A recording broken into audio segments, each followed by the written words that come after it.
3, 2, 1. That's literally what we normally do. He's the wrong hand. It's weird because we're normally staring at a screen. Yeah. We stare at each other. But now we're here. Yeah, do I just stare into your eyes? Alright, or so what? the podcast has started. The podcast has started. Okay. All right, so podcast, live recorded audience here. Yeah. We're in Bali at the moment on our retreat. How you finding it so far, bro? I'm finding it good. I'm just going to turn my phone on Do Not Disturb because otherwise it'll buzz. And normally I can hide it under the table. Yeah, exactly. But when we're on the computer. Yeah, it's good. It's obviously good to get some warmer weather, be around everyone, see you three-dimensional. I can see you, I can touch you, which is good. Normally we're just staring through a screen. Exactly. But no, it's good, and obviously to be able to not have to rush like we usually do. So now we had a big morning this morning, which we'll get to in a second. we had a very big morning. But how about Looking at everyone here, everyone just looks absolutely fried. How about we talk through some of the things that we've done so far? We can start from Monday, from day one. Yeah. And some of the things that maybe we've gone through with the team. The training specifically is probably one of the bigger ones. You know, we've been going on a walk every morning so we can get things started. Yeah, so we'll run it for everyone from Sunday. You are the narrator king, so don't stop now, bro. I can't even remember what we did Sunday. So everyone rocked up, we obviously. got here earlier on Friday, but everyone arrived on Sunday sort of between mid-arvo and obviously in the evening. And then we had a bit of a meeting, everyone had their meals, and it was kind of an early night, wasn't it? Yeah, we did a briefing and then, and I think everyone just chilled out, got to know each other. Mm-hmm. We obviously gave out like lanyards and name tags for everyone so they knew who each other were. We gave out t-shirts with the slogan that you say on the podcast, success leaves clues. Leaves clues, yeah. So we got that, and then everyone just went off on their merry way. Then on day one, so the Monday, early morning, up, beach walk, and then pretty much everyone chilled, relaxed, had something to eat, and then we went for our first training session at Ray's. We did, and before that though, because people have been asking, DMing me asking, where's your food coming from? So might as well give them a plug. So Motion Meals in Canggu, they're really, really good. They've sorted all of our food, everything's specific to what everyone wants, weighed to the gram. Yeah. So they've been delivering for us, which has been really good. It's been working out good. Actually, I didn't realise how big the food volume was actually going to be. I think everyone's realised that, and yeah, like the amount of veggies that are in there. Yeah. It's been sometimes a little bit difficult to finish, but it's been good. It's been really good. It's been really, really easy. And then we've been going to Race Fitness for training. We've had pretty much the girls in group 1, and then a bit of a mix in group 2, and then we've been joining in on that session too. Yeah, it's been good. I think it's been good for everyone. Hopefully you guys agree as well, to train with some people that perhaps you wouldn't usually train with, and maybe, you know, like we spoke about at the start of the retreat, getting something out of it. You might think that your training intensity is here, but you train with someone that's here, and so it bridges that gap and takes you to that level, picking up some little bits and pieces. Everyone's probably picking up a little bit here or there from one another, which I think is really good. I think one of the main things I've seen over the training sessions is everyone's getting a lot more comfortable with each other, training with each other, training at the gym, and also more comfortable with us giving them feedback, because it's always funny when, you know, if someone's not your coach or whatever that may be, or maybe they think they've been doing something a certain way, and then you come in and you change the way they do it and have to drop the weight by half or something like that. So sometimes that's probably me. So apologies if you guys are like, Scotty, will you just like stop, leave me alone? But I think, and everyone may agree, that at least some of the feedback that we're given from a execution perspective on how to perform the exercise they can feel in their target muscle, I think they've gotten a lot out of it. And we've seen some people that they've had to drop the weight a little bit, they've had to do things a little bit differently. I know we've worked with some people that have had some niggles and some injuries they've had to work around too. So it's been really, really good. And then after training, day 1, we had your seminar. Yeah, we did. Your first one, yeah? Yeah, we quickly rushed back, freshened up, and then we had that, which was on physique athlete sort of periodization, so looking at the different phases within that, which hopefully was okay for everyone. But yeah, I think it was good, and hopefully there was a few takeaways, because we kind of identified that there were quite a lot of not just athletes but coaches within this space as well. So I think everyone enjoyed that, which was good. Like knowing how smart you are and then seeing you do that lecture, and I could tell you were trying to dumb it down but also keep the key points in there. It was good to see you do it. Like, it was really, really good to see you do it. And I think there was a lot of parts in there where you just slightly brushed over them because you knew that maybe people didn't need to delve into the detail that much, but you kind of gave them what the practical applications would be of it, how you'd phase things out, the rate of loss, etc., depending on what phase you're in within comp prep or anything like that. So we did that one, and then we came into obviously day 2. That was a day that we didn't have any seminars on. Yep, just training. Just training only. And then day 3 was Wednesday, and that's when I did my seminar, so Art of Coaching. And it was good because I didn't know exactly what everyone's background was when I started to make that presentation leading up to the retreat. And then when I started to, stalk people a little bit and try to see, are they coaches? Are they competitors? Are they looking to be coaches? Are they current coaches? Things like that. I started to tailor that presentation a little bit more. And what we found that, there's a couple of coaches in the group, established coaches, but then there's more people that want to be coaches. So I kind of try to show them how you would start from, hey, I want to be a coach, to I've actually written my first program for a client. And then we had a discussion later about what it takes to be a good coach, and actually talked about the coaching itself. So hopefully that was useful for a lot of people. I know that I got some really, really good feedback, which was really, really nice. And I think we discussed it's probably something that we might want to present when we get back to Melbourne, and look at maybe doing those kind of presentations a little bit more often. Yeah, I think especially with that, it's almost like a cheat sheet if you're first starting out. There's so many elements of minutia like within that maybe you just brush over and you don't know, and you really only identify that by making the mistakes and then learning from them. But having those to be able to look back on both of those obviously presentations, I think will be good for people to be able to go over, revisit. If you're a starting out coach, you can literally go through step by step as MT sort of broke it down and be able to identify what you do, how you do it, etc. So I think there's definitely a place for that within the current market of coaches to look at. And equally those that are looking at competition prep coaching, the first seminar we presented on, that I presented on Monday, I think is also extremely important, because if you don't have those basic underpinnings, and you really don't have the place to be really navigating or guiding someone through a contest prep, because they're almost the pillars that underpin all of that. So you really have to have those basics, and I think that is something that we will definitely look to explore more as we go forward. When we get back, it'll definitely be on the cards, I think. Yeah, so that was day 3. Then it was an early night. We tried to get an early night because we had to get up early this morning. 1 o'clock start. Yeah, so 1 o'clock, the Mount Patua climb. It was literally a climb. It started off with a bit of a walk and a slope. It wasn't just a walk though. Did anyone else find that first walk, that incline was brutal? Or maybe it was just me. My calves were rocking. So when did we start the walk? Probably like 3:30 a.m. About maybe 4 a.m. something like that. So the first bit is just an incline bitumen road For about 2 Ks, I think. Yeah, it was at least 2, right? So I found that was more cardiovascular taxing for me, to be honest. I didn't really feel it in the legs or anything like that. It was just more just getting the air in. And then when we got to the bit where it was off the beaten track, and then we literally had to navigate up rocks, climb. In the dark, might I add, with these little torches, flashlights. Which didn't have the greatest battery life. And some of them... Scotty fit to know, as we were getting close, we were like, man, my light's getting dimmer and dimmer. Yeah. And so I found that okay. Yeah. Just a little bit on the legs. Wasn't too bad. We'll talk about on the way down in a second, because I found that the hardest. I think we all did. On our legs. But we got to we got kind of, would say like maybe 70% of the way up, and it was like a bit of a stopping point. We all kind of gathered, and then the rain came. Just started teeming down. It went from being like, I was in a jacket at the start, and I was like, I'm good. And then after about a kilometre, I'm like, I'm starting to warm up now, so it's all right. Yeah. And then as we got up higher and higher, it started to get cooler. But then the rain came and the wind, and then it just like got cold real quick, didn't it? And I could sense in the group, I think some people were thinking, we could potentially turn back. Like, I think it did cross. I think it crossed a lot of people's mind. Would they maybe send us back? Do we really? Even when we got to that second top point, like, is this it? Like, or is there another bit to go up? Yeah, and the next bit I think was actually steeper and rockier. To be honest, it was more of an actual climb.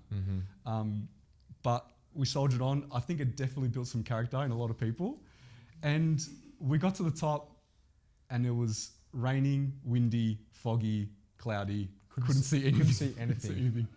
But we embraced it. We embraced it. There was like a 5-minute period where the clouds, because we were in the cloud, where it kind of cleared. Yeah. And you could kind of see, but there was no sun, and it was just teeming down rain, and it was so cold. Yeah. And everyone was just soaked. Yeah. From head to toe. I was worried about my sweat on the way up, and I was like, I just had a wash. I had a nice shower on the way up with the amount that it rained, and then coming down, I was like, I cannot believe that we walked up this with flashlights. Like seeing how bad it was walking down, and how walking rough down, it was. All the rocks were so slippery as well. That's right, because it was wet, right? So I found that harder, and I actually found it on my knees, like under my kneecap. Yeah. That's where I found it the most. Well, it's just the eccentric loading. Every time you step down, it's like bang, straight into the legs. Yeah. And then when we got to back to the bitumen road, that's when I felt it all in my quads. I was just trying to slow down the whole time, trying to walk all the way down. But we were all wet, but we all had a smile on our face. We were all laughing. The girls were giggling non-stop because they were sliding and then laughing at someone sliding, and then they were sliding. And then Ethan was saying about, what kind of shoes you got on? And then he slips over. And there was a lady in front of us. Who was it I was next to? I think it might have been, it was Maddie and Rom, and there was the girl that was like carrying you, and she that was like walking next to you. She had like thongs on. She had thongs on. Yeah, and was just like cruising down. Yeah. And she's like, I do it every day, it's no big deal. And we're just like trying to hold on for dear life. So those guides that took us up, they were saying like they'll just do it once a day if they're just guiding people up.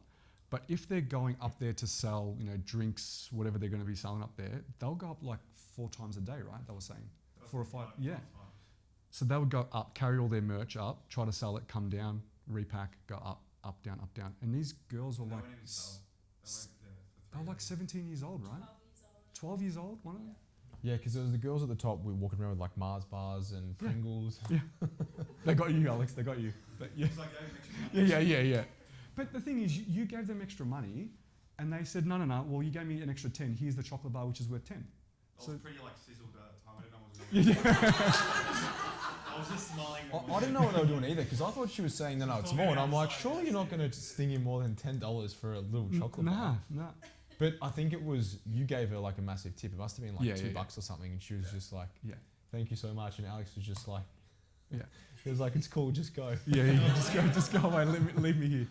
And granted, Alex had surgery, was it 8 weeks ago? 4 weeks ago. 4 weeks ago, back surgery, bulging disc got trimmed.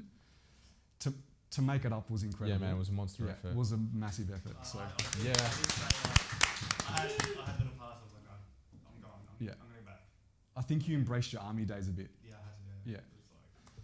Yeah, and you got it done. So yeah, that was awesome. That was really good. Yeah, it was good. And now we're here. And then we had a soaking wet ride on the way home. Our car was so quiet. I can't remember who was in it, but it was for like an hour. I think everyone was just like, we're doing these. Just that's how we're falling asleep. And it was freezing, but then we got into like Korobakan, and then the weather just picked up, and then it was just windows down and let the heat. He let the heat in. Just windows were down. No AC. Just yeah. We got people laughing in the audience because they're just reminiscing about all the fun times. Yeah. And then now we're here, recording are. the potty, and they're all maybe a little bit tired. Probably want to have a nap. There's a lot of slouching, bit of leaning. Yeah, there is.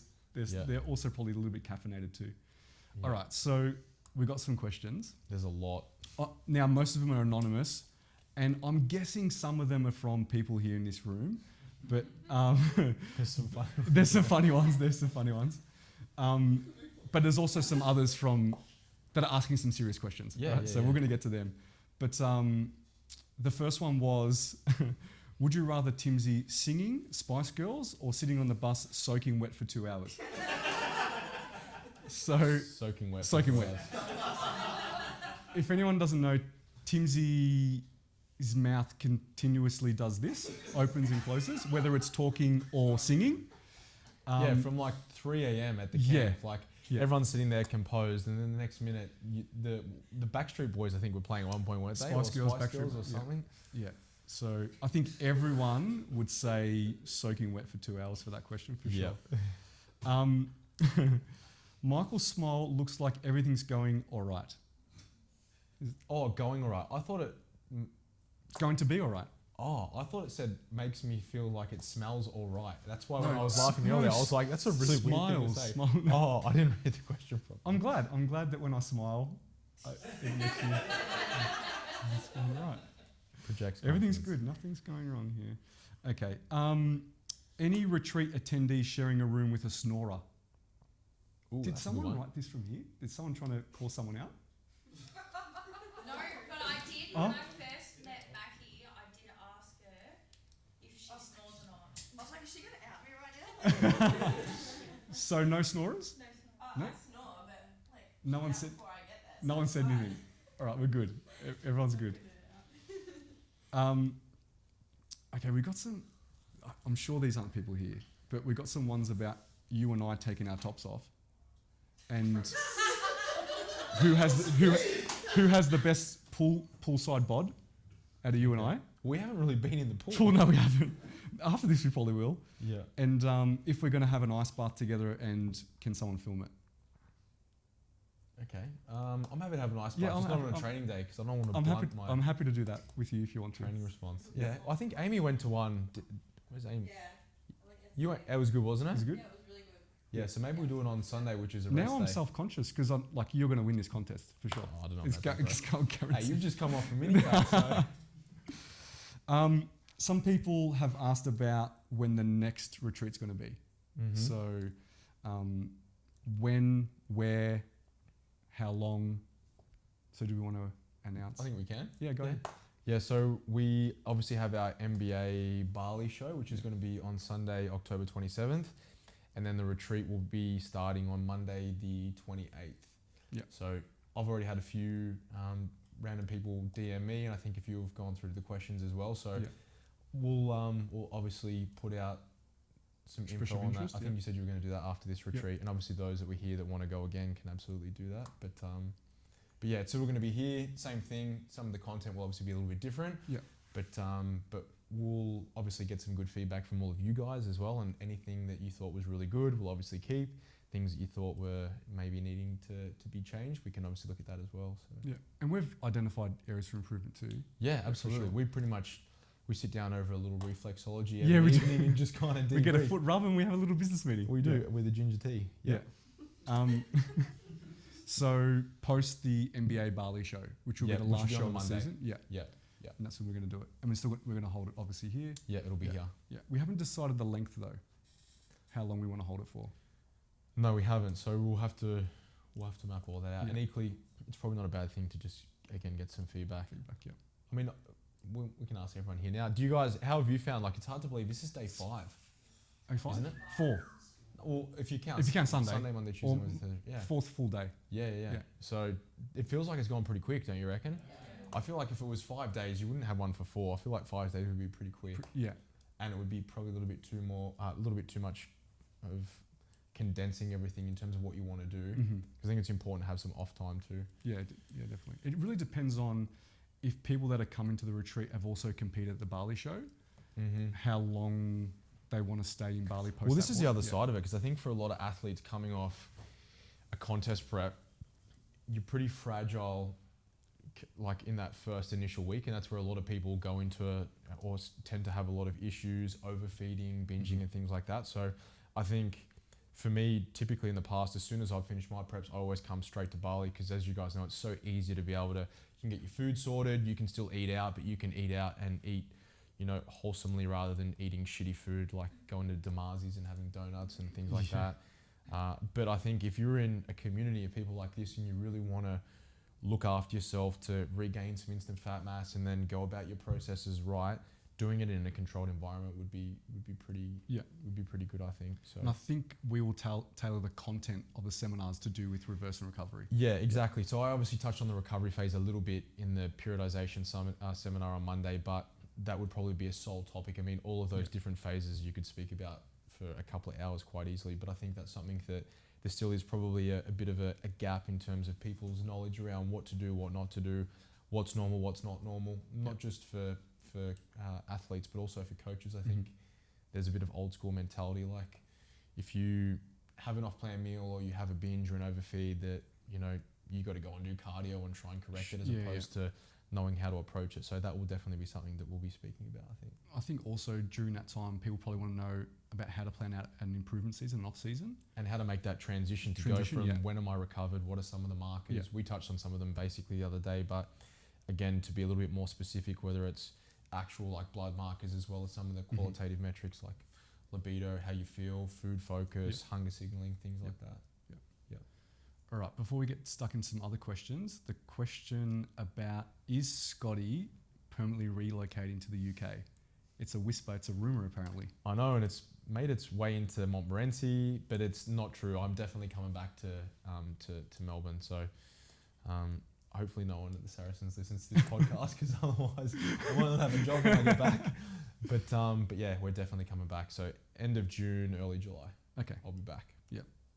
Okay, so why can't cardio count towards overall steps?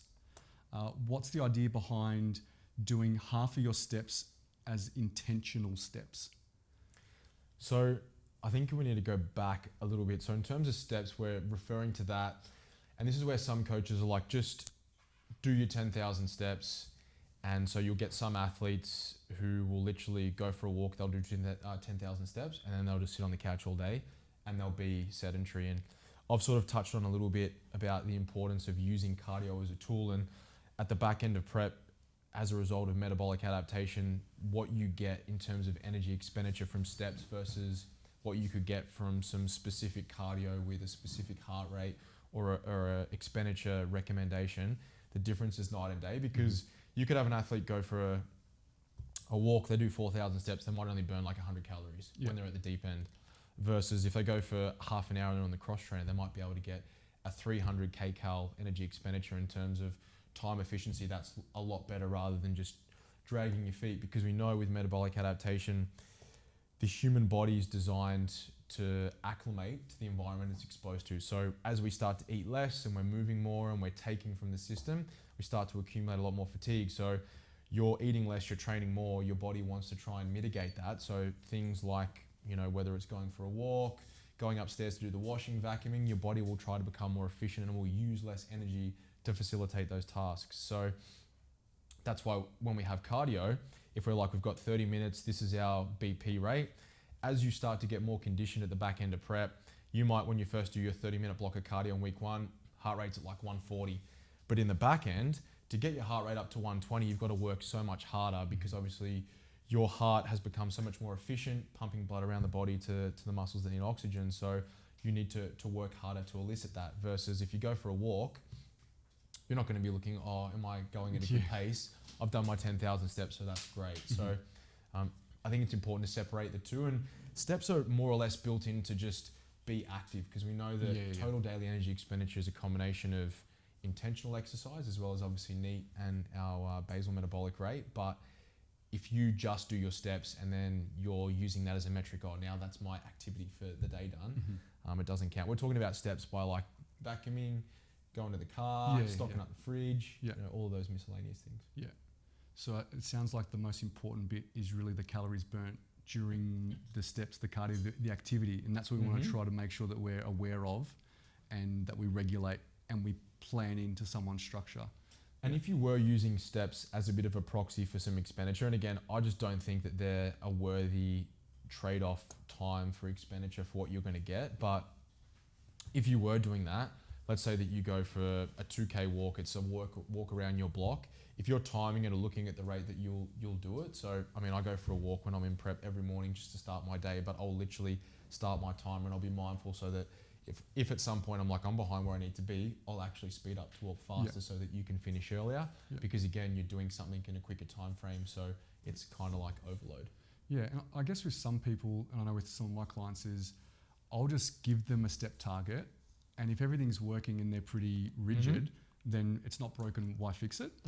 But then if I find, okay, look, some things aren't working here, I need to really structure it for them, so I can then make sure that that is not something that's going astray, and that's not something that we need to improve on. And then I'll give them specific maybe calorie targets for within their steps, or put them on a piece of equipment to hit a calorie target. But if I just say, do your 10K steps, and they've been doing that every single day for the last 4 or 5 weeks, and they're hitting all their markers for rate of loss, then yeah, then you don't need to change Don't it need to because change it, everything's good. Again, when you're looking at making, I guess, a take from the system, then that's when you would just assess it. But for the most part, like if you don't have any need to change it, then why would you? Like everyone thinks you've got to make changes. If you can go, and I've had some athletes where it's been like 12 weeks straight, nothing changes. Steps stay at 8 to 10,000. Training intensity is high, but usually the training intensity is getting better and better, and so as a result of that, expenditure is getting better, and then the deficit from food works for you. But if it's one of those things, if it's not broke, don't fix it. Like if you get a rate of loss of 600 grams and your goal is 500, but you're like, well, we've been running these intakes for a lot, we need to change it. Why would you do that? Yeah, exactly right. Yeah. I guess the reason why I'm saying it too is so that people don't over-engineer the plan, or the client doesn't overthink too much and start to think, oh, do I need to be, how many do I show? And I'm like, no, don't worry about it for now. Just do that. It's all working. It's fine. When we need to intervene or do something a little bit more drastic, then we'll do that. Steps, food manipulation, cardio, they're tools in the toolbox that we have access to. The key is knowing when to change them and how much to change them by, and obviously, if it's even necessary. Yeah. Oh, we've got some questions about sodium. So I eat Marmite very thick. Do I count things like this towards my sodium intake? Yeah, if it's got sodium in it, absolutely you do. Yep. They also mentioned like soy sauce, fish oils, things like fish sauce, things like that. Yeah. Soy sauce you got to be really mindful of because that's really, really high. Yeah, it is. Yeah. In sodium. And if someone like myself who likes Japanese food, if I ever go out for an off-plan meal, it'll usually be Japanese. And so if you're having sushi and you're having some sodium, like I'll always know in advance, I'm going to be really thirsty afterwards. So I'll usually, hyperhydrate going into it so that it kind of offsets against that. But it's like, do I track Marmite or Vegemite or whatever when I'm having it on a spread? You track the calories, you track the sodium because it contributes to it. Yeah. And that way it gives you more predictability too around, like a lot of people are like, oh, what would you do at the back end with peaking and how much sodium do you push in? If you don't have an idea of where your baseline metrics are, then how do you know how and by how much to manipulate it by? Yeah. And then going back to whether you are over-engineering something a bit too much, is something like sodium, would that be a concern when you're just in the off season? Would you worry about it too much and when you get people to track that minutia? Or would you more so worry about it in prep? I think it just depends on the individual. At the end of the day, if your renal system's very, very clever. If you're consuming too much sodium, then you'll just excrete more in your urine. If you're consuming too much water, then you'll just excrete more fluid. So your body will usually, attenuate that on its own. But I think it's just in the improvement season, I try not to look at it as like this is prep and then this is off season in terms of athletes, and that you should be able to maintain the same habits because it makes it a lot easier to be able to blend the two together. But obviously the attention to detail in prep, you might weigh out your salt. Like I'll weigh out my salt on my microscales every morning. Whereas when I'm in the off season, I don't go to that extreme because I know it might be out by like 10%. But in the scheme of things, that's not going to make a difference. Yeah. But if you would usually have salt with all of your meals, then do that. But equally, if it's just as easy for you when you wake up to just be like, bang, there's my 4 grams of pink salt for the day, and then you just season it, then there's nothing wrong with that. It's just as easy. So just do with what works. Yeah. So on that, because you kind of alluded to something about peak week and knowing your sodium, right? So someone asked, how many milligrams of sodium do you push into an athlete leading into a show or on show day? How long is a piece? Yeah. It's really dependent. And you're probably a really good example of that. Why don't you share your experience, your first show that you had and the response that you had versus the second time around once we'd sort of dissected a few things and identified that maybe what you were having on show day wasn't even close to what you needed. Yeah, so with my first show, in the recent year, not my very, very first show like 11, 12 years ago, in my first show that I did, I was having a fair bit of seasoning, salt, sodium in my diet throughout prep. And then on show day, I wasn't given enough or even more than what I would normally have so that I could elicit that response on show day, right? So then therefore I couldn't get a pump, right? Yeah, because your blood sodium levels would have been lower. Yeah. And I think so if I'm normally operating here for comp prep, every single day it's, well, let's just call it 7,000 milligrams. On show day, they only gave me 3 or 4. thinking that 3 or 4 is enough for most athletes, like, you know, Yeah. generically, right? But not knowing But that not knowing habitually what- you consume more than that. more than so that, it's yeah. not going to cause the effect that you would hope for, where you get that increase in blood sodium concentration, and as a result of that, you get an increase in blood pressure and Yeah. vascularity and whatnot. And then what we did after that show, We identified how much you were having, yep, and then we actually brought it back. We brought it down. we pulled your sodium down, but we yeah. had some time in between your next yeah. show. And then we also made some adjustments to carbohydrate distribution at certain times, which Yeah. your body appreciated a lot more too. And then when we pushed in an acute dose, it was kind of leading into the 3 Mhm. hours prior. And it was just like, we ran that trial, we ran an exact replica, like hour for hour, Yeah. the week before. And Yeah, it was I just, went into your gym and we you did went it. into the gym, we Yep. literally went through a pump up like you would on show day. Yep. Every single element that you would if you were going to do it for a show, and the difference was night and day. Yeah. Yeah. Yeah. Like you went from looking flat, no detail, Mhm. washed out, to like, what the fuck is that? So then, just so we can give them a little bit of It'd be feedback. cool if I'm pretty sure we have photos from that. You know why I'm laughing? Because the video that we did in your gym is really, really funny because MG walked in just as you were facing towards me. You just dropped your DAX, and I think he literally said, "Fucking hell." and the thing is, I still had my long black socks on up Yeah. to my shins because I was Yeah. cold. So I had these yeah. long black socks on and just posing trunks. That was it. Yeah. You should do that side by side Yeah. comparison, because that's a good one Yeah. to be able to show this is the difference between being flat and also being full, but also using that as, Yeah. as a metric. And I don't think my body weight was that much different, to be honest. No. It wasn't that much different. So that's a good representation of being flat or Mhm. being full and pumped up Mm-hmm. at the same body weight. Yeah, Yeah, I'll try to find that actually. you should. Yeah. I'm pretty sure I'll have the ones of you. Yeah. But I don't know if I have. I think you got a photo with a couple of your clients. Yeah, I do. Yeah, Yeah. I've got. And then we'll yeah. have the ones from the gym. We'll put that up so So- people can see. If we were to kind of give some practical recommendations or maybe your thoughts on how you kind of figure out what you do with sodium on show day or leading up based on someone's baseline. So is it a 1.5 of their baseline? Is it 2 of their baseline?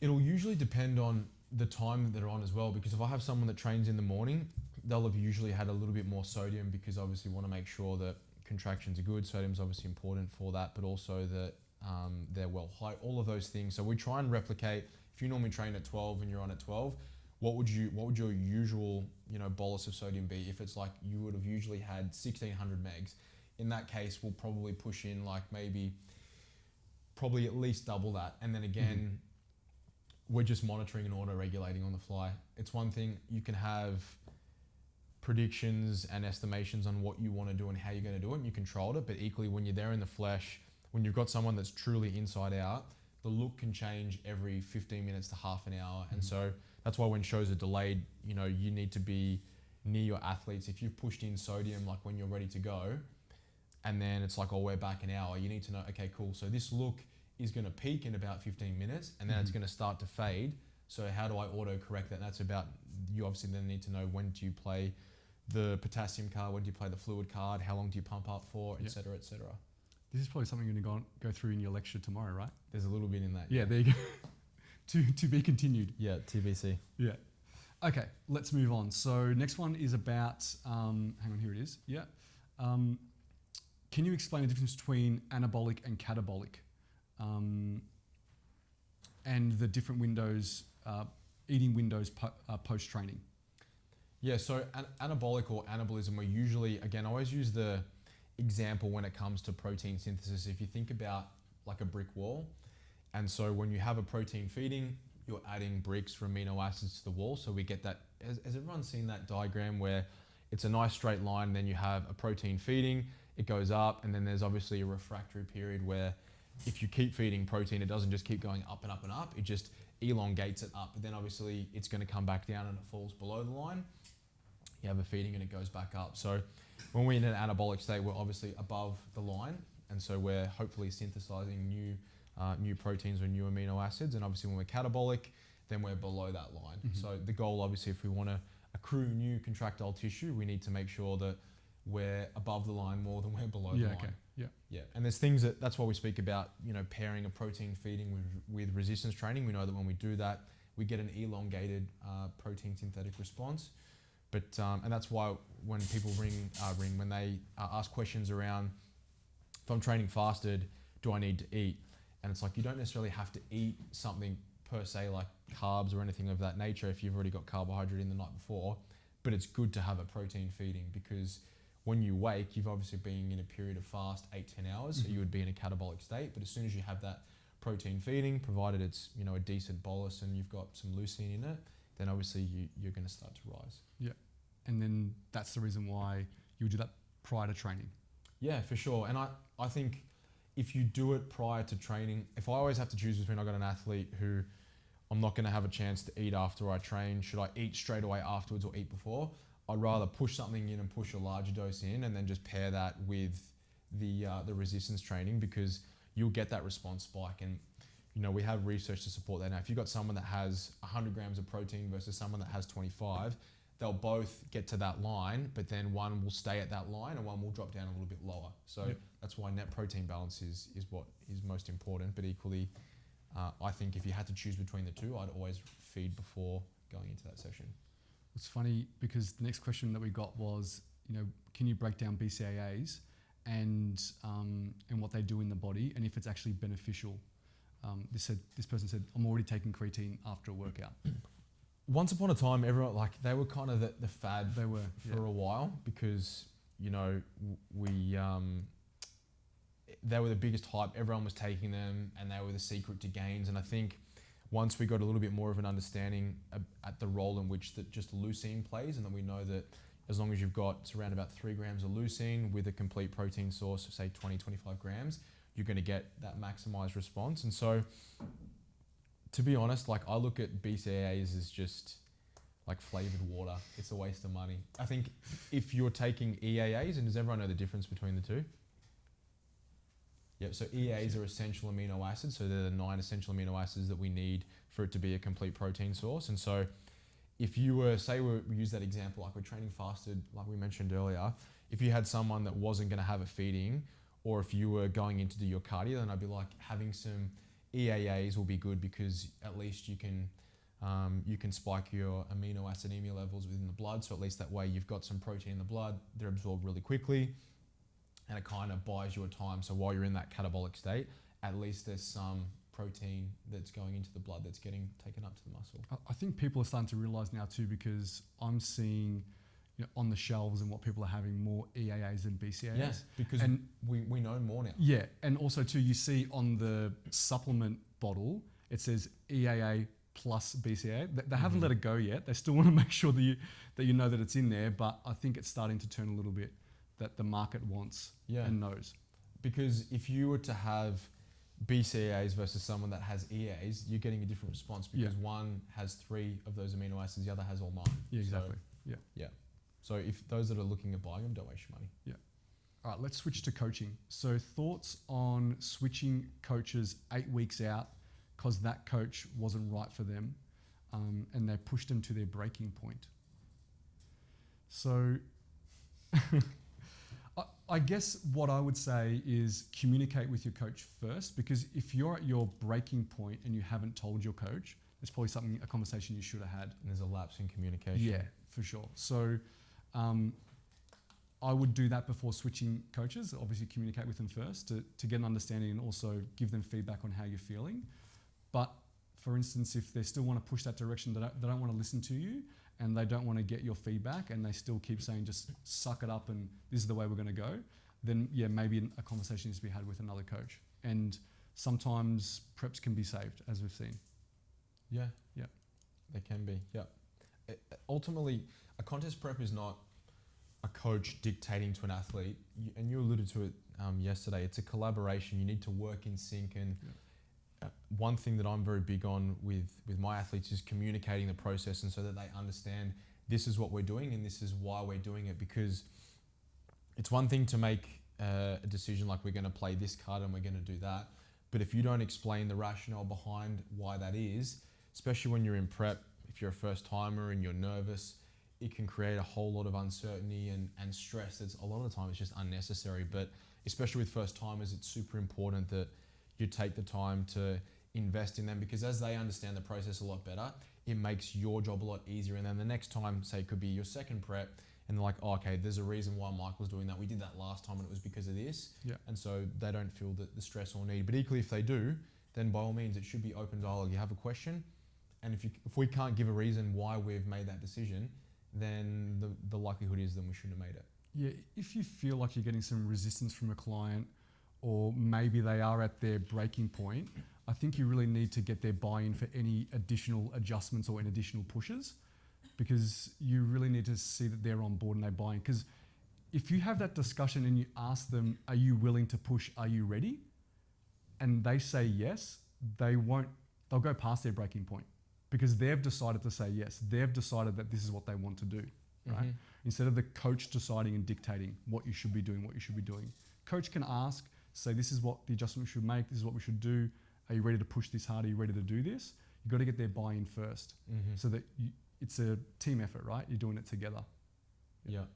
But equally, there's going to come a point in every prep, and again, we'll usually communicate it. It could be you're within 3 kilos of where you need to be, and maybe you're 8 or 9 weeks out, and then your coach says to you, the suck is right around the corner and it's going to come, and when it comes, it's going to slap you in the face, and so you need to be ready, and you need to make sure that when it does happen, you can't feel sorry for yourself. You can't get angry at your partner for eating what they want to eat because you've chosen to do this. Yeah. No one's put a gun to their head and said that you have to diet and you have to dig.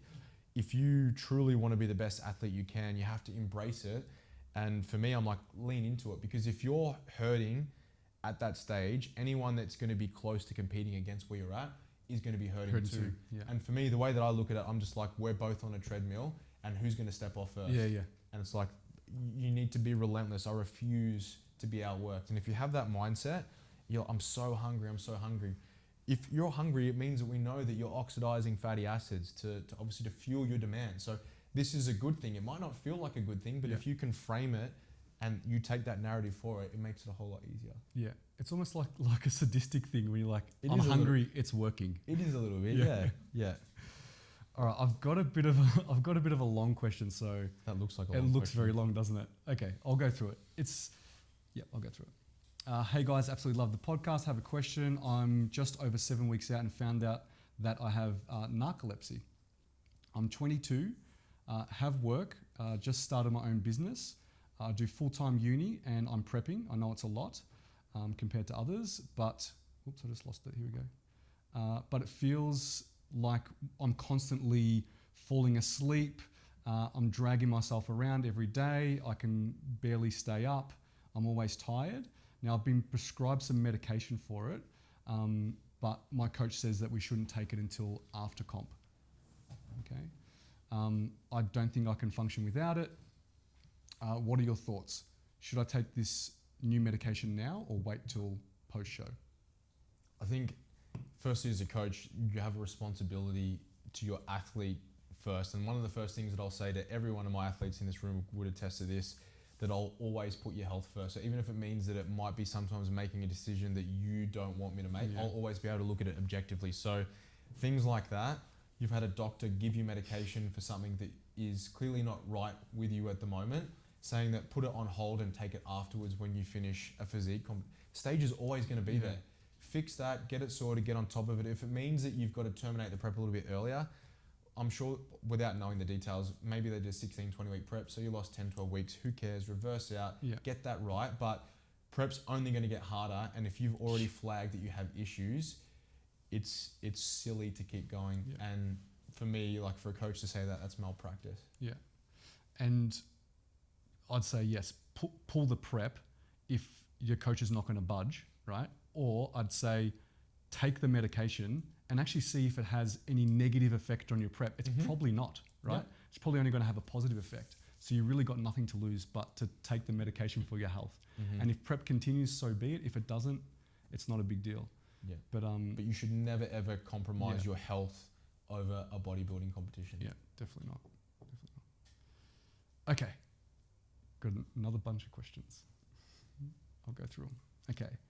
What's the most valuable lesson you've learnt if you could tell your 20-year-old younger self how to improve your training?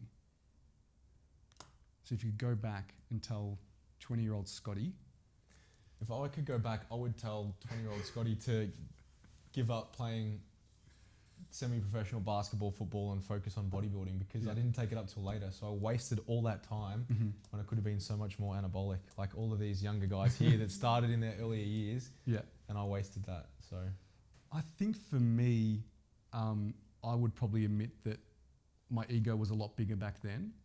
So I was probably lifting heavy and sacrificing form. So I think everyone was, because especially as a young male, when you're first properly getting into your weights, you're focusing on, for me it was always big squat, big deadlift, big bench, not like depositing stress to the tissue.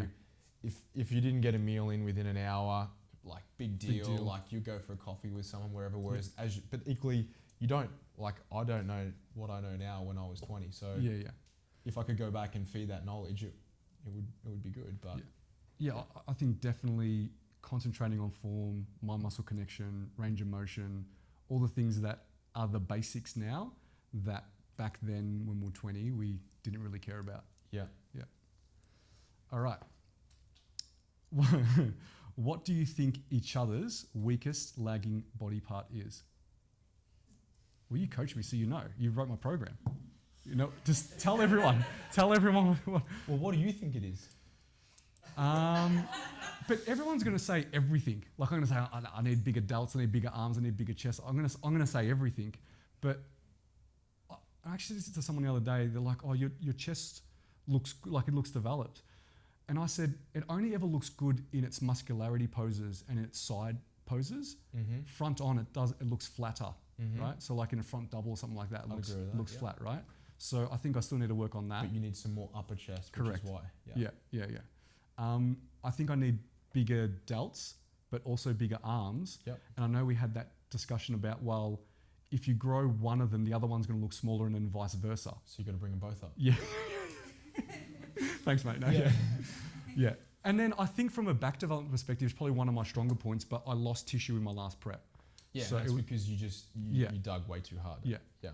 So have I got it right? You did, but the other one was that we placed a big emphasis on you don't have thick rec abdom, so we needed to try and bring that out so that when you are peeled, because if you want to really show off a muscle belly, having some good quality thick tissue behind it, or when you've got paper thin skin, it pushes on it, which creates the illusion that you're super sharp. So that was the other one. Now that we've moved you up to men's physique. But for the most part, it was there. It was like we were pretty content with the rear shots. It was more just bringing up the arms and the shoulders and a bit more upper chest. I'm going to say yours. What do you mean? Yeah, lay it all out. I can take it. It's hard because, and don't get a big head, I look up to you. So I'm just trying to think, what would it be? It's not that unsimilar to you, bro. Yeah, I was going to say delts a little bit. Because you got more delts and bigger arms. Because I'm tall, I got long humerus. And this is the thing, when you do have longer limbs, you have to work so much harder than if you're someone, I'm going to use Ethan as an example, he's shorter, he's got shorter insertions. So it's easier when they hit that, like he will naturally always be able to have really, really good aesthetic arms, whereas someone who is taller has to work a hell of a lot harder to have that. There's a longer way to bring that weight up. It's not fun. Yeah, I agree. Okay. Let's go down here. This is for you specifically. What are some of the biggest lessons you've learnt from your last prep and that you'll take into your future prep? Oh, that's a good question.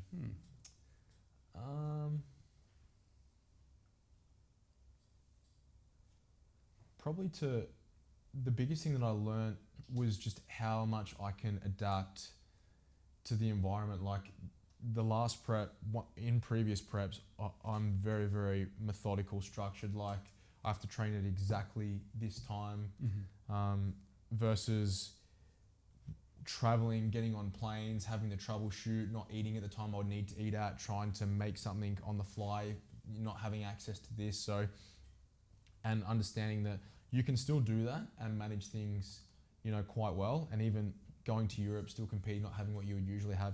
Once upon a time, that would have given me a massive lot of anxiety and stress out, whereas I managed that quite well. But equally, the other thing was that I spent a lot of time up in Queensland You did, in July yeah. and August purely because I had a big workload, but also I wanted to be able to spend time with my family and also still pursue bodybuilding. And the lifestyle up there and the weather, it made a big difference. And touch wood, this was the very first prep I've ever had where I didn't get sick throughout my prep, and I put it down to spending more time in Queensland, vitamin D, better balance. So when I go again, it'll be literally running that same thing. So Spend the winter up in Gold Nothing Coast. different, no lessons learned, nothing you look back Well, there at are things that I like.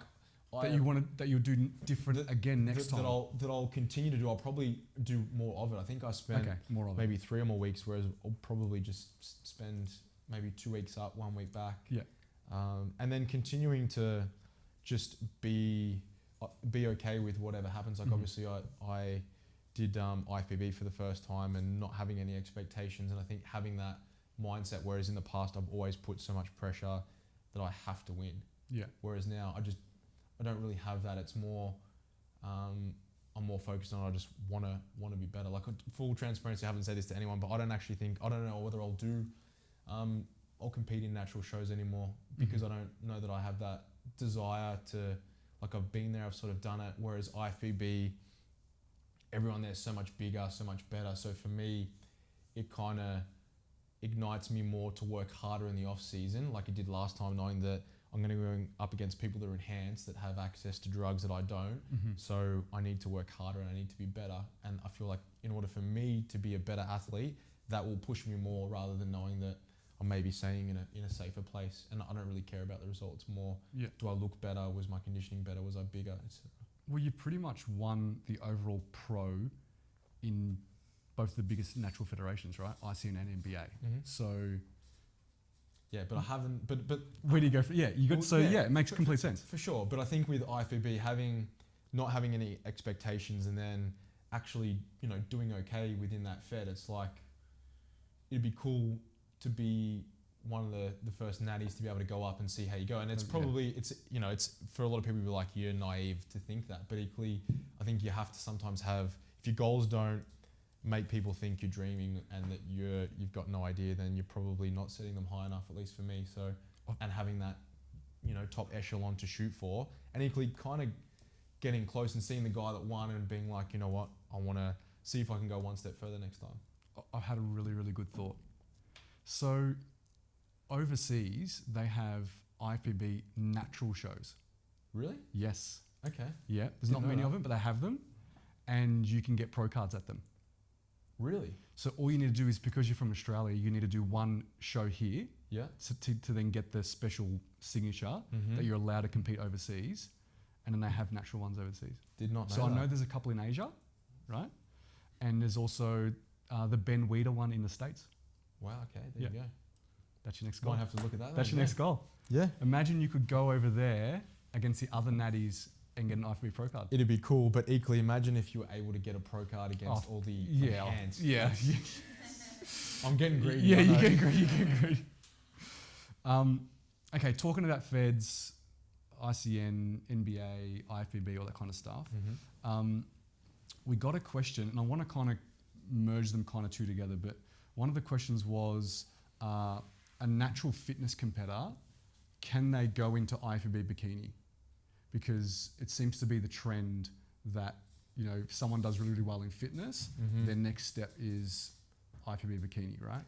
And is the look similar, and does it translate really, really well? And do you want me to go? Yeah, I was Yeah. going to say you would probably Oh, know better yeah. than me, but I think, and we'd agree, it's just dependent on the athlete. Like you could be a fitness pro, but you really have to have a specific look. Yes. You got to have the glutes, the small waist, Yes. usually big boobs because that's what they go for. It's a really specific Yeah. look that they want, Yeah. and I don't think it's a blanket statement. You can say if you're a fitness pro, you get straight entry, you'll be good in IFBB. Yeah, I agree. do you So, think? yeah, because like IFBB have a very specific look. It's like a cartoon shape. Mm-hmm. It's like broad shoulders, tiny waist, big glutes, right?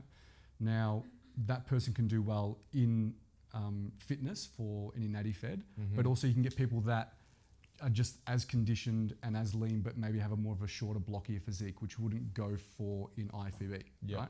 But they can still win their pro card and do very, very well in fitness in a natty fed. So you can do it, but you've got to have a specific look. If you're a good fitness competitor in natty fed, you can do IFBB, but it does require to have a specific look. And the posing is very different too. Yeah, it is different.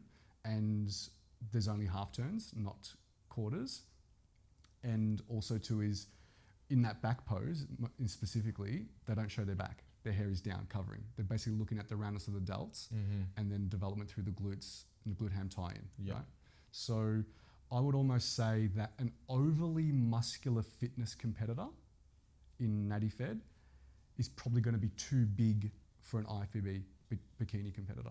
Yeah, you'd almost be on the fringe of being one of the smaller wellness because like that, although the legs on the wellness girls now are just ridiculous. Yeah, but then you'd almost go, and because fitness is not big in IFBB, and it's the routine, isn't it? Yeah, it's the routine, right? It's the acrobatics. And then figure is that next step up that if it's a natty competitor, it'd be very, very difficult unless they were, they had a great lot of muscle mass on them. Yeah. Then we had another question about, and we've kind of had something similar to this before, is a competitor wants to do fitness in a natty fed, but their coach thinks they should do bikini because they don't have enough mass.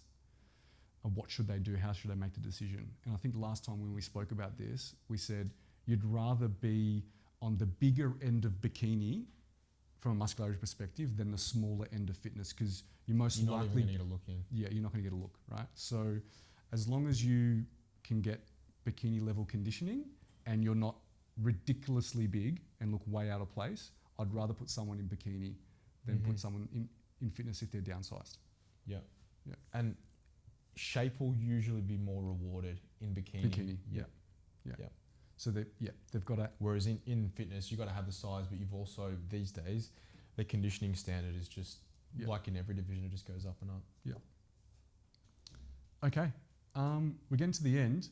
Is there any questions in the audience? Anything that people want to... Yeah, go, Timsy. I'll go on with Scotty. So you obviously said that you come back to Melbourne in July and June. What's after that? So I'll just repeat it. Yeah. So question was asked, is you're coming back to Melbourne in July, what's your plans? As in with coaching or competing? Yeah, so I'll obviously be still coaching all my athletes. I think none of that changes. Obviously, I still work with them when I'm over in the UK. But in terms of what will be on the cards, we've got a lot coming up with NBA. Obviously, I've been away for season A, so it's I have a bit of FOMO, and obviously the boys are carrying a bit of extra weight, picking up the slack on that front. So I'll obviously there'll be lots of workshops, lots of traveling on that front, and sorry, there was someone just walking in the door. Yeah. They asked about our food's ready? Oh, Okay, lunch is ready. Okay, we're perfect timing. All right. So that will be one of the big focuses. And then in terms of further study, like I've sort of been tossing and turning a little bit, like whether to pursue the PhD. It'll be something that I'll just have to wait and see because it is a lot of work, and also my priority is obviously going to be my athletes and NBA and my family. And this is the thing, studying whilst also working thousands of hours in, like, it all looks good and they're amazing experiences, but equally there's things that are more important to me. So if the right opportunity came up, there was a good candidacy, and it was a fully funded PhD, and it was able to look at what I want to look at the different phases of the menstrual cycle to build on what I'm doing. If Middlesex, and they may very well do that, and they were also okay with me doing that over in Oz and only having to be in the UK maybe once or so a year, then maybe, but for now, it'll just be hanging out in Oz, man. Awesome. Any other questions? Go ahead. For both of you, what's your favourite part of the retreat so far? So question was asked is what's our favourite part of the retreat so far? You go. You want me to go first? Mhm. Okay. I'm trying to buy myself some time. Oh yeah. I honestly have been really enjoying everyone come together and build friendships and connections, because I know some people came specifically for that as one of their higher priorities. So it was really good to see just people gel like straight away. And I know I've had conversations with people that are talking about how their friendship groups back home aren't doing the same things they want to do, don't want to go around the same path. And I said, well, trust me, you speak to some of the other people here, they're feeling what you're feeling, and you can build some really, really good connections. So that's what I've enjoyed the most. Like, yeah, sure, pushing them hard in training is fun, teaching them things is fun too, but seeing everyone enjoy themselves, even in the posing workshop, like we didn't even plan it, but we've been having posing workshops nearly every morning, and watching the girls do the boy poses and watching the boys do the girl poses has been pretty funny. But I think everyone just working together, I've just loved it. I've loved just everyone coming together and just getting to know each other and really enjoy each other's company. I think for me, it's probably just seeing that everyone's so open-minded to embracing all of it. I think like presenting on the Monday was really good, and I get a lot of enjoyment. As everyone knows, I'm very passionate about what I do, but when you can share that knowledge and know that it's received like really, really well and people appreciate it and are also just eager to learn. One of the things that I'll say to anyone is if you're enthusiastic, I'll match your enthusiasm 100%. And so I feel like everyone that's here is here to be better, that wants to learn. There's no egos. The community that we have is just, you really have to be here to experience it.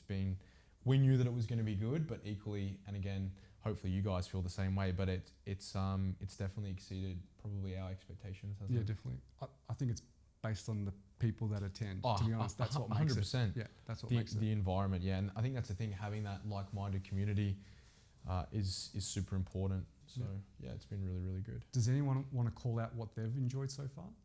Anyone? Timsy singing in the car, getting wet today, anything like that? Training, being challenged by training. I don't train hard enough. Being challenged by training. Okay. Yeah, Scotty definitely pushed you through a couple of hard ones for sure. Yeah, it's good to recalibrate sometimes. Yeah, definitely. Go, Maddie. Yeah. Yeah, probably similar to Amy. On one of the pyro machines, I had a specific, amount of reps in mind, and here I am, like maybe the last couple of reps away, and then Scotty just comes in my peripheral, goes, yeah, rep cadence hasn't changed, stay in the set, ended up doing like 7 or 8 more than I originally planned, just seeing, okay, having someone there saying, yeah, you're not done, cadence hasn't changed, keep going until the cadence changes, and just how much more I was physically capable of what I perceived as, failure or I'm done. Yeah, so for those that couldn't hear that, it was basically, again, just Scotty pushing people through sets and reps. And I heard a lot of you going, rep cadence hasn't changed, rep cadence hasn't changed, keep going, you've got more, you've got more, you've got more. So I think that's been one of the themes of training for sure, is Scotty coming around and being like, you got more in the tank. And I think that's an important piece, because as natural athletes, the training stimulus that you place on your body is ultimately going to determine the signaling response that you get from an adaptation perspective. So again, you'll have people that think, maybe you do train reasonably hard to the average Gen Pop person, but when you get a recalibration around, this is what you think you can do, but this is actually what you can do. Imagine all of your sets every single week are run like that. The progression all of a sudden goes from here to here, and in terms of what can be actually achieved as a natural, the difference is night and day. And you guys aren't alone in terms of feeling. Literally, there would be at least 5 or 6 sets a week where I'll have a conversation in my head and I'll always think, if my athletes were watching me right now, would I put the bar down? No, I wouldn't. So the set's not done, keep going. And that's why we speak about videoing your sets, so you can assess rep cadence, because we know the importance of it. And I think that's one of the biggest things around the whole RIR and training to failure. And we do know that one in reserve is very, very similar to going to failure, but the problem is being able to gauge that proximity of where does one RIR actually lay. Like, you think it was here, but we just took another 7 on top of that. So again, if you apply that on the top of the table, and I use the cellular signaling response that you get from, let's say that I get 14 reps and that 15 was my max. If you only get 9, if you think about that response like a dimming switch, the closer that you get to that failure or that RIR, you're turning the lights up as bright as you can. So in terms of pushing and activating those downstream proteins that activate that muscle protein synthetic response, it's all predicated on the fact that you are taking it to that limit. So if you're at 9 and you could have gone to 14, then the lights aren't all the way up. So you're not getting that maximal response. And that's why one of the most craziest physiques that's ever been known to mankind, granted he went too far and broke his body, but Ronnie Coleman, you look at just what he would put his body through, and some of the best physiques in the world, they're not like, oh, I'm at 1 RIR now, that's my set done. they're literally pushing to the limit.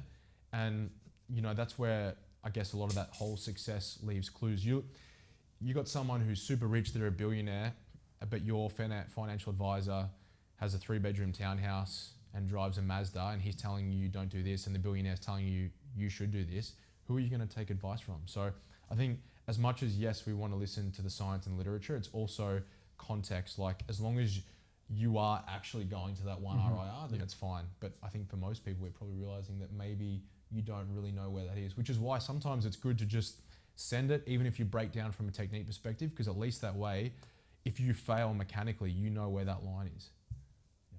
Awesome. All right, everyone's hungry. Food's here. Yeah, I think food's here. So Thanks, everyone. We're good. yeah, next Enjoy it. week. Yep. Done. We'll still actually, yeah, we'll be here next week. We'll do it. Okay. Another one. Sounds good.